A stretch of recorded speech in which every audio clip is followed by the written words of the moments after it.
యేసుని ప్రేమ, యేసుని ప్రేమ.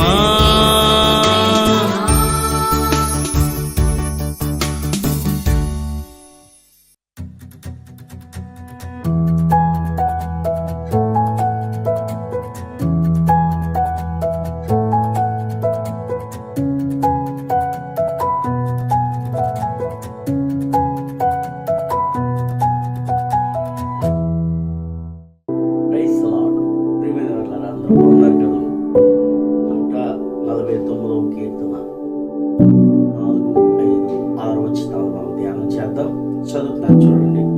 యెహోవా తన ప్రజలందు ప్రీతి గలవాడు, ఆయన దీనులను రక్షణతో అలంకరించును. భక్తులు ఘనత నుండి ప్రహర్షించుదురుగాక, వారు సంతోషభరితులై తమ పడకల మీద ఉత్సాహగానము చేయుదురుగాక. వారి నోట దేవునికి చేయబడు ఉత్సాహ స్తోత్రములు ఉన్నవి.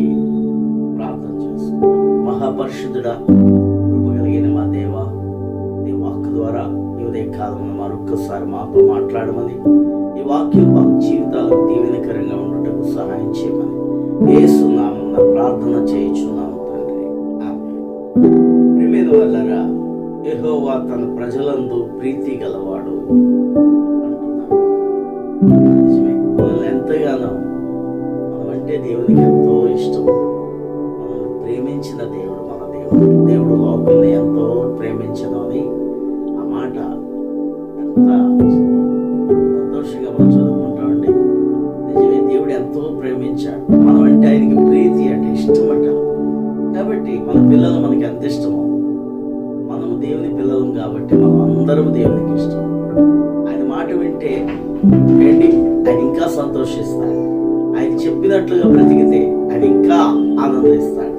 కాబట్టి మనం ఆయన్ని స్తుతించడం వల్ల కూడా ఆయనకి ఇష్టమైన వారంగా మారిపోతాం. అందుకని పాటలు పాడుకోవాలి, దేవుడిని స్తుతించాలి. దేవుడు చేసిన మేళ్లను బట్టి, ఉపకారమును బట్టి, ఆయన మనకిచ్చే ఆనందమును బట్టి, సంతోషమును బట్టి ఎల్లప్పుడూ దేవుడిని స్తుతించే వారుగా మనం ఉండాలి. అపోస్తలుడైన పౌలు అంటాడు, ప్రభువునందు ఎల్లప్పుడూ ఆనందించండి అంటాడు. కాబట్టి దేవుడిని స్తుతించడం వల్ల మనకి హృదయంలో ఆనందము పొంగుతూ ఉంటుంది. అంతేకాదు, దేవునికి ఇష్టమైన బిడ్డలంగా మనము మారిపోతాం. ఆయన దీనులను రక్షణతో అలంకరించును. నిజంగా ఈ లోకంలో ఎవరు ఎక్కువగా నమ్మి బాప్తిసం పొందిన వారు ఉంటారో తెలుసా అండి? రక్షింపబడిన వారు ఉంటారో తెలుసా? ఎంతో మంది దీనులుగా ఈ లోకంలో బ్రతుకుతున్నవారు, బీదవారుగా ఉన్నవారు, దుఃఖంతో ఉన్నవారు క్రీస్తును అంగీకరించి ఈ రోజున దేవుడిచ్చిన రక్షణతో అలంకరించబడుతున్నారు. హల్లెలూయా. మరి ఆ రక్షణ కోట్లో ఉన్న మహానుభావులు కూడా ఎంతో మందికి లేదు. కాబట్టి దీనులు ఎవరు దీనులుగా ఉన్నారో, బాధల్లో ఉన్నారో, కృంగిపోయి ఉన్నారో, వారికి దేవుడు చేసిన మేళ్లను బట్టి, కార్యములను బట్టి, వారు ప్రభువుని అంగీకరించి రక్షకుడుగా అంగీకరించడాన్ని బట్టి రక్షణ అనే అలంకారం వారికి ఉన్నది.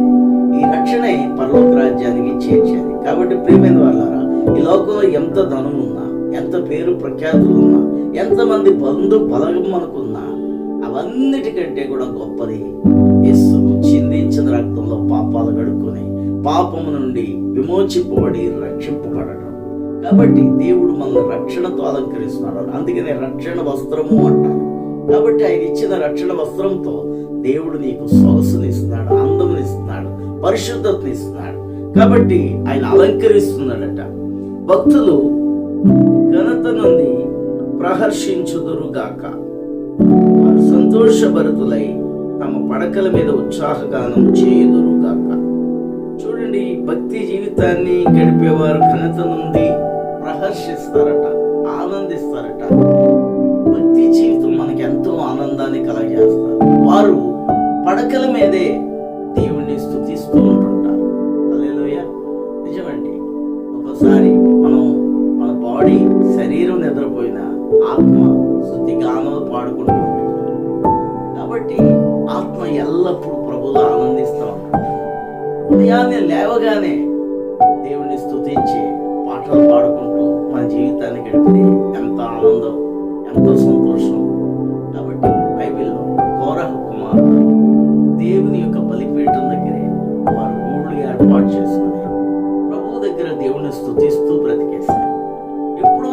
చూసిన వాళ్ళు, కానీ ప్రభు బలిపీఠాన్ని పట్టుకొని రక్షణ పొందారు. వాళ్ళు ప్రభు బలిపీఠాన్ని శరణు వేడారు. అక్కడే వాళ్ళు ఇంకా జీవించి కోరహ కుమారులు ఆ బలిపీఠం దగ్గరే వారి జీవితాలు గడిపారట. కాబట్టి మనం కూడా మన గృహాలలో కూడా బలిపీఠాన్ని ఏర్పాటు చేసుకుని ఆయన స్తుతిస్తూ ముందుకు సాగితే అంతకంటే ధన్యకరమైన జీవితం ఈ లోకంలో ఇంకేది ఉండదండి. ఏ క్రైస్తవ కుటుంబం అయితే ప్రార్థన అనే బలిపీఠం, స్తుతి అనే ధూపాన్ని వేస్తూ దేవుని మహింపరుస్తారు, వారి కుటుంబంలోనికి నిండైన వెలుగులు దేవుడిస్తాడు. వారి నోట దేవునికి చేయబడు ఉత్సాహ స్తోత్రములు ఉన్నవి. ఎవరైతే భక్తి జీవితాన్ని గడుపుతారో వారి నోటట దేవుణ్ణి స్తుతి చేస్తూ దేవునికి చేయబడు ఉత్సాహ స్తోత్రములు ఉన్నాయట. దేవునికి ఉత్సాహ స్తోత్రములతో, సంతోషంతో, ఉత్సాహంతో దేవుని స్తుతించాలి.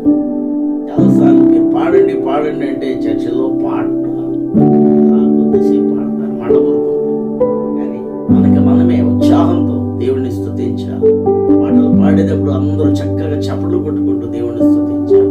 ఇప్పుడేంటి ఇది వాయిద్యాలతో మనం పాటలు పాడుతున్నాం, కానీ ఒకప్పుడు చిన్న డ్రమ్ము పెట్టుకొని దైవజనులు పాడుతూ ఉంటుంటే, లేకపోతే పాటలు పాడేవారు పాడుతూ ఉంటుంటే వారితో పాటు ఆ సంఘం అంతా దేవుని స్తుతిస్తూ చక్కగా చప్పట్లు కొడుతూ దేవుని ఆరాధించినప్పుడు దేవుని ఆత్మ వారి మధ్యకు వచ్చి వారిని సంధించింది. కాబట్టి ప్రియమైన వారలారా, పాటలు పాడేటప్పుడు ఉత్సాహగానము, సంతోషంతో మనము దేవుని స్తుతించాలనే ఆరాటంతో, ఆర్భాటంతో మన హృదయంతో దేవునికి స్తుతి గానం చేసినప్పుడు దేవుడు నిన్నెంతగానో ఇష్టపడతాడు. నువ్వు అతనికి ప్రీతికరమైన వాడిగా మారిపోతావు. అట్టి రీతి అయిన భక్తి జీవితాన్ని మనం కలిగి ఉందాం. దేవుని స్తుతిస్తూ హాయిగా ఈ లోకంలో బ్రతికేద్దాం.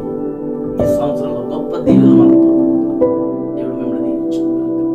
ప్రార్థన చేసుకుందాం. మహాపరిశుద్ధుడా మా తండ్రి, నీ కృపను బట్టి నేను స్తుతిస్తున్నాం. ఈ వాక్యం విన్న ప్రతి ఒక్కరిని నీకు స్తుతిగానము చేయొచ్చు. ఉదయం నుంచే నేను ఆరాధించుకుంటూ బ్రతికే బ్రతుకులు దయచేయమని యేసునామమున ప్రార్థన చేయుచున్నాము తండ్రి. ఆమేన్.